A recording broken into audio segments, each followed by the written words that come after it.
Hello and welcome to Precon Decon, the video series where I deconstruct the pre-constructed decks of Magic the Gathering's history. Right, here we are at the very start of Season 7, and our very first duel deck that we're going to look at, which is Elves versus Goblins. And in this video, we're going to look at the first deck from it, which is the Elves side. So yeah, Elves versus Goblins, there we go, it's the first of the duel decks. And it's all like came out of nowhere, honestly, if I'm thinking about it.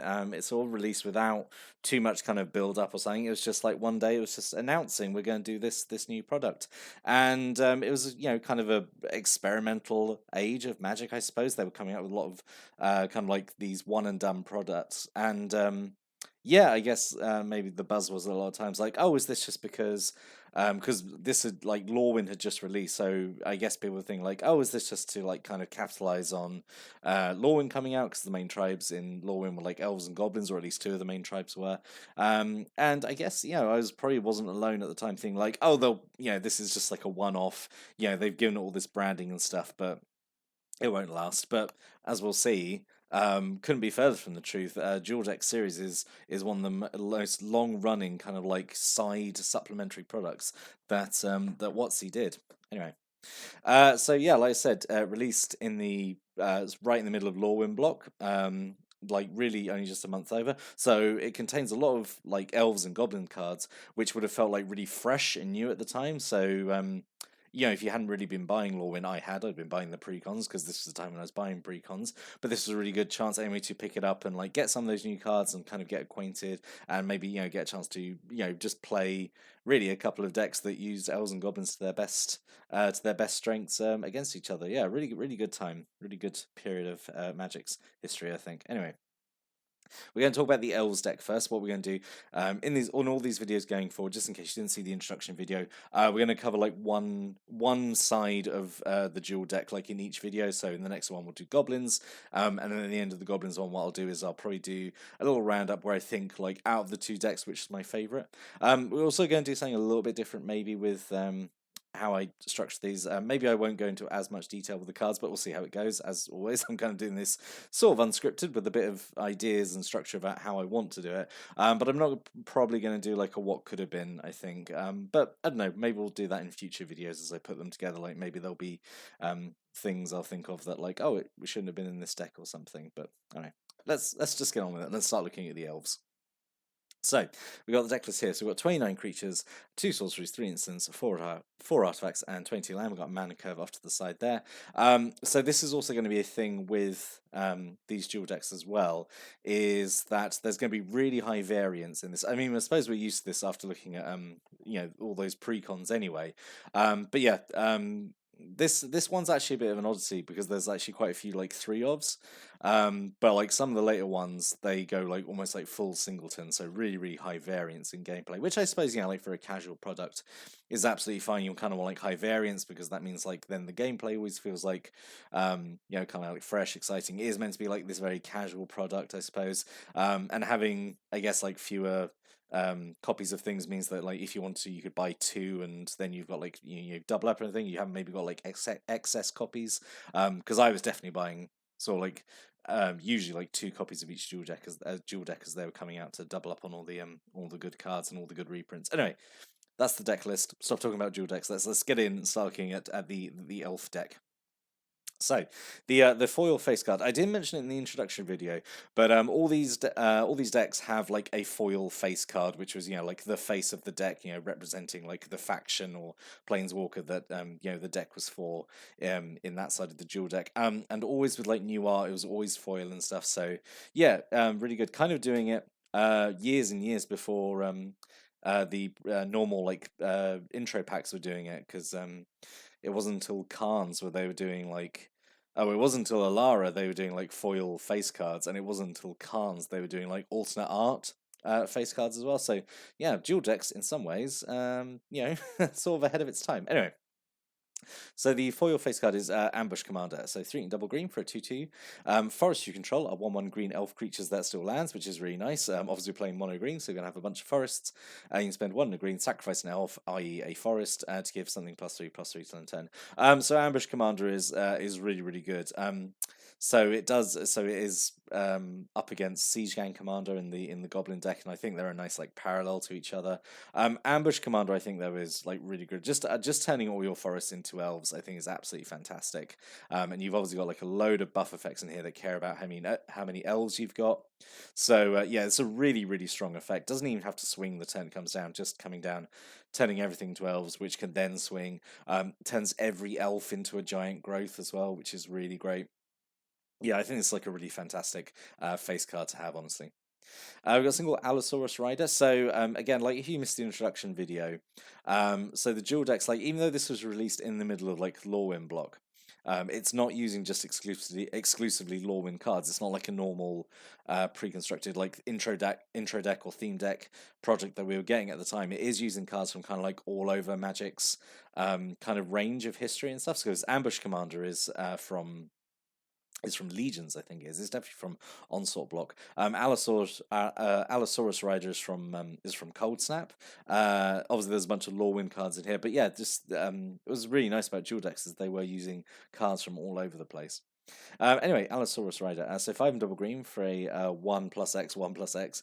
You can exile 2 green cards from your hand instead of paying its mana cost, and its power types each equal to 1 plus the number of lands you control. So this I think is really nice. You know, if you wanted to like. I mean, you're playing elves, right? It wouldn't be hard to ramp up into 7 mana to cast this anyway. But if you wanted to, if you want to drop it, yeah, like really turn one, you could do it, have like a turn 1/2/2 just by exiling 2 green cards, which is, you know, again, depends if you want to put like some pressure on really early, because obviously the other deck is Goblins, which can come out like really quickly. So yeah, I really like Allosaurus Rider that has this kind of like flexibility and like, I mean, you'd even get up to 7 mana and you just like do the alternate casting cost anyway and do something else with 7 mana. So yeah, I like Allosaurus Rider. We've got Voice of the Woods, 3 and double green for a 2/2. You can tap 5 untapped elves you control to make a 7/7 trampling elemental creature token, which is okay.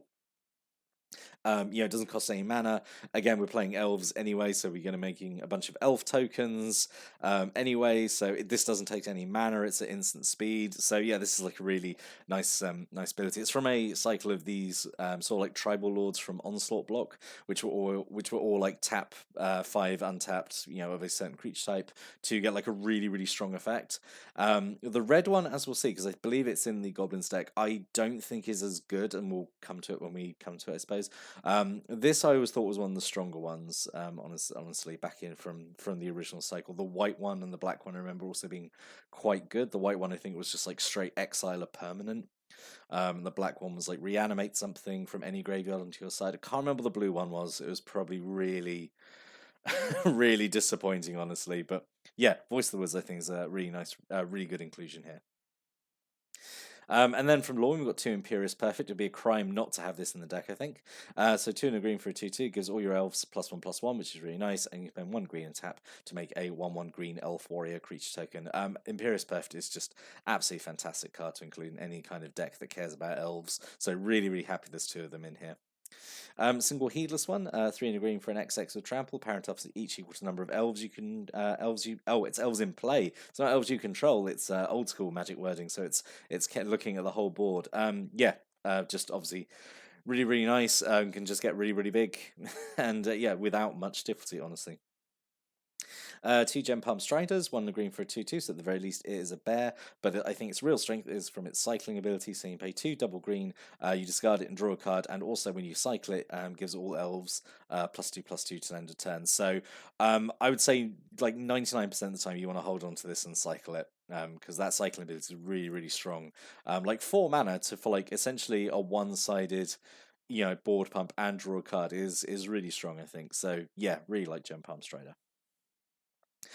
2 Lisa Lana Huntmasters, 2 and double green for a 3/3. Whenever you play an elf spell, you make another elf token, which is great. I mean, like the whole deck is full of elf spells, so yep, this is always going to be just pooping out Creature tokens, like really nice, like again, like a really classic Lorwyn card that was always seen at the tables back in my local game shop back in the days. Everyone was playing elves. A single Timberwatch elf, which is a shame because Timberwatch elf is absolutely fantastic, but its effect is so strong. So 2 and a green for a 1/2. Tap to give a creature +X land turn, where X is the number of elves in play. Like again, like no mana, it's just a tap. Like potentially massively huge buff. So strong. Like even if this gives, I think what like if you're looking at like more than like +2/+2. Like say it doesn't require any mana, and you could argue like, oh well, it's reliant on having elves in play. Like that's not difficult to do, you know. Yeah, really strong effect, and I can't believe it's common. It's so good. We've got 2 Well Wishers, which is like another like infamous like elf from back in the Onslaught days. So 1 green for a 1/1. Tap to gain 1 life for every elf in play.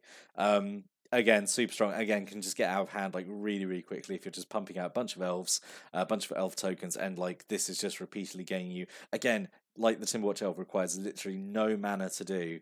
It's just a tap. You weren't attacking with this anyway. Just gaining, potentially like 8, 9 life a go. Really strong. And having 2 of them as well is fantastic. Single Elvish Harbinger, 2 and a green for 1/2. When it comes to play, you search your library for an elf, reveal it, shuffle your library, put that card on top. So yeah, just tutor up whatever you want from the deck, which is really good. So like the Ambush Commander or Voice in the Woods, anything like that. Really good. Probably for the best. There's only one actually, and also taps to give you 1 mana of any color, which I mean is always going to be green anyway. You're only playing mono green. But yeah, really nice that it's a tutor and also then is a mana dork. So really good creature, honestly. Single Sylvan Messenger. So I believe this is from Plane Shift, like Invasion Block. So might be the oldest card in here, I think. So 3 and a green for a 2/2 with Trample. When it comes into play, you look at the top 4 cards of your deck. All the elves you reveal go into your hand, and the rest go on the bottom of your library. So potentially draw 4. For like and being a 2/2 trampler for 4 mana is really strong. I mean obviously that's like magical Christmas land. It could be it could just be, but even I think if you get like 2 out of this, it's really good. And then the rest gets cycled away. So you got like a whole bunch of creatures in the deck, and they're all elves. So I think more often than not, this is going to hit something good. A single Wirewood Herald. 1 and a green for a 1/1. When it dies, you search for an elf and put it into your hand. Yeah. So you got like it's nice. There's like some tutoring options in here to find like the important elves. 2 Elvish Eulogist, just 1 green mana for 1/1. You can sacrifice to gain 1 life for every elf in your graveyard. This is like all right. This is like the first card, honestly. I think that's like kind of a bit weak in here. It's not wonderful. It's like it's fine. It's still okay. It's still like a 1/1 with an ability that doesn't cost anything. Doesn't even require a tap, so it makes it like a really good like like chump blocker or something. But yeah, it's all right. I guess it's because like you don't have a lot of graveyard synergies. You're not expecting like your elves to die, or like the elves you are expecting to die are tokens anyway, so it won't end up in your graveyard anyway. This is like fine. It's fine. But I mean, like there were definitely better elves there could be, but like you can't have all them. They can't all be great. Single Rensron Vanquisher, 1 green for 3/3. It's different cost to cast it. You have to reveal an elf from your hand or pay an extra 3, and it's a 3/3 with Death Touch. Pretty good, obviously at 2 mana, like for a 3/3 Death Touch, and like you could reveal an elf that you're going to play that turn anyway, so it's like not a big deal. Yeah, just good. Single Wirewood Symbiote. Now this is kind of spicy. So 1 green for a 1/1. You can return an elf you control to its owner's hand. You can untap a creature and play this ability only once each turn. Quite rightly so, because obviously it's incredible combo fuel. So yeah, we can do this. You can obviously bounce your elves that have like ETB effects back to untap something like the Timberwatch Elf or like the Well Wisher or Imperious Perfect.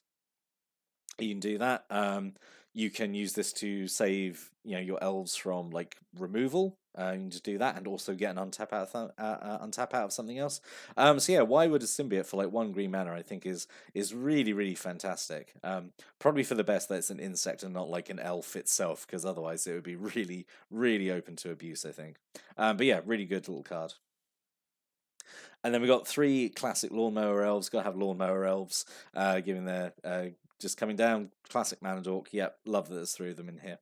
And 2 Wood Elves, 2 and a green for a 1/1. And when it comes to play, you just search up for a forest and put it into play, not tapped, which is really nice. Doesn't have to be a basic forest, which doesn't matter in this deck, but like, you know, just putting it out there. Yeah, these are both great. Like the two different types of like mana elves, honestly. And then a single Stonewood Invoker, just 1 and a green for a 2/2, and you can spend 7 and a green to give it +5/+5 turn, which you might be able to hit because you've got so much like ways of ramping in the deck, so it wouldn't be impossible. And then 3 Elvish Warriors, just double green for a 2/3, just no frills, just very straightforward. And honestly, kind of a bit of a challenge, honestly, for the Goblin deck to deal with, just because it's so efficient. So yeah, but again, like there's 3 of these, and then the really nice card, Elvish Promenade, 3 and a green.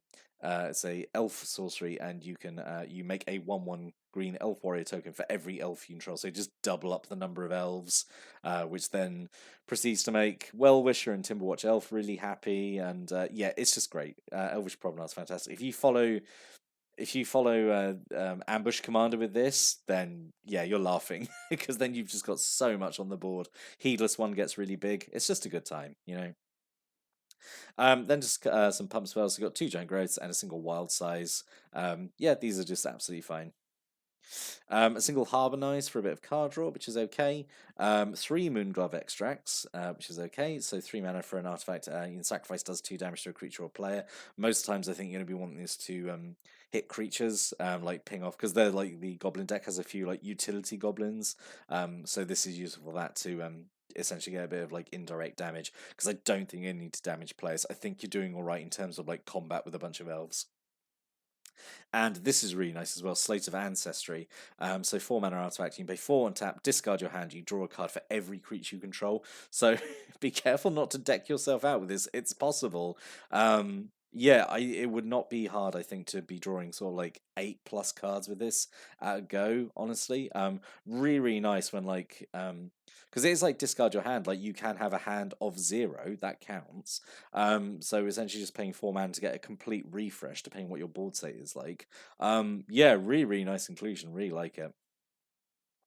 And then we've got a single Wirewood Lodge, which gives you colorless, or you can spend 1 green and tap it to untap an elf. So again, like double dip on stuff like Well-Wisher or Timberwatch Elf. 2 Tranquil Thickets, which is just a green cycling land, which is alright. Most of the time, I think you'd want to cycle it just for the extra bit card draw. And then 19 Forests. So I'd say quite a low land count, but I'd say we're playing Elves, which are mostly cheap, and you've got a bunch of ramp anyway. So yeah, I think you're fine for running less than 24 lands. So, I would love to know what you think about this deck, about the very first of these dual decks. I didn't do a kind of like what could have been like I normally do. But yeah, I'd love to know what inclusions you think could be made to this deck. Like, what do you think, like, what could be swapped out? I think the Elvish Eulogist is like the one that stands out to me as like that could be swapped out for something, but I don't know for what. My heart says Essence Warden from Planar Chaos, but I think that would actually be too good. I think that would make the deck far too strong. But yeah, I think this is a really good start to looking at dual decks. I think it's a really well put together deck in terms of like casual elf decks. Obviously we could have like playsets or everything, we don't. But yeah, I think what is here is like really good. And I can say from experience this was like a really good, fun, strong deck to play. But yeah, I'd love to know what you think about this deck, and say any changes you would like to make, or like, if you got this deck and like you enjoyed playing it. Like, I'd love to hear stories about you playing this deck. But yeah, love to know what see your comments if you stick them down below. But I'll be back next time. I'll be back next time, and we're going to look at the Goblin deck from this as well. And that will conclude our look at Elves versus Goblins. So I hope you join me for that next time. But until then, thanks for watching, listening, and have a great day. And it's great to be back looking at these precons.